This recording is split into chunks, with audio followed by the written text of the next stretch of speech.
Ακριβώς είναι η πλαστική χειρουργική. Είμαι ο Γιώργος Ανδρεανίδης, πλαστικός χειρουργός. Το πρώτο θέμα που μου έρχεται στο μυαλό, είστε ειδικός σε αυτό, σε εκείνο της πλαστικής χειρουργικής. Αυτός κάνει μόνο μύτες, κάνει μόνο στήθος, κάνει μόνο αυτό, κάνει μόνο εκείνο. Είναι σωστό ή λάθος? Εγώ θα έλεγα ότι αυτό είναι λάθος. Και γιατί? Θα πρέπει να σας εξηγήσω τι ακριβώς είναι η πλαστική χειρουργική. Η πλαστική χειρουργική στη Γερμανία, όπου και εκπαιδεύτηκα, σπούδασα και εκπαιδεύτηκα, η εταιρεία πλαστικής χειρουργικής έχει σαν σήμα της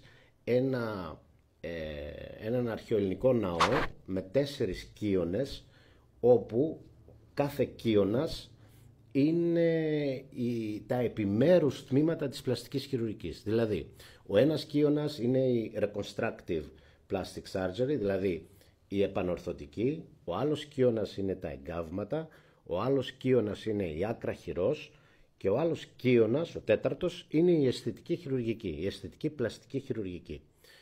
Ο πλαστικός χειρουργός στην διάρκεια της εξαετούς εξειδίκευσής του κάνει όλα αυτά.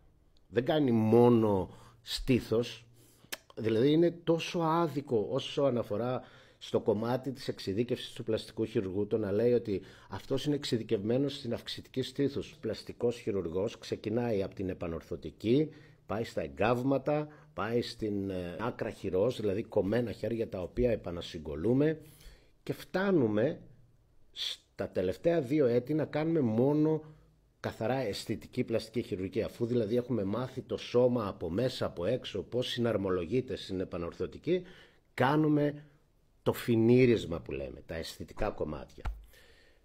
Η αισθητική πλαστική χειρουργική είναι αυτή που είναι ευρέως διαδεδομένη, αν το θέλετε. Έχει πόσες? 6-7 επεμβάσεις. Facelift, μύτη, αυτιά, βλέφαρα, στήθος, λιποαναρρόφηση, γλουτί και that's it. 7 επεμβάσεις.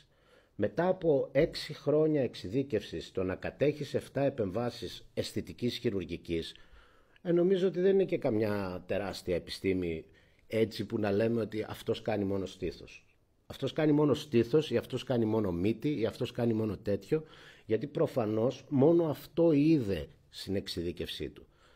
Κατά τη διάρκεια της εξειδίκευσής μας παίζει πολύ μεγάλο ρόλο σε ποια σχολή ήσουν, σε ποιο πανεπιστημιακό τμήμα ήσουν, σε ποια χώρα έκανες εξειδίκευση. Έτσι, αν λοιπόν στο πανεπιστημιακό που ήσουν οι μόνες επεμβάσεις που έκανες και έβλεπες ήταν μύτες, φυσικά θα λες ότι εγώ είμαι πλαστικός χειρουργός εξειδικευμένος στη μύτη, μη γνωρίζοντας τίποτε άλλο. Αλλά για να κάνεις μια καλή μύτη, να ξέρετε, πρέπει να γνωρίζεις και όλη την ανατομία του προσώπου. Άρα θα πρέπει να ξέρεις και το facelift, θα πρέπει να ξέρεις και τη βλεφαροπλαστική, για να έχεις απόλυτη συμμετρία στη μύτη που θα φτιάξεις. Νομίζω λοιπόν ότι είναι λίγο άδικο να λέμε ότι αυτός κάνει μόνο αυτό.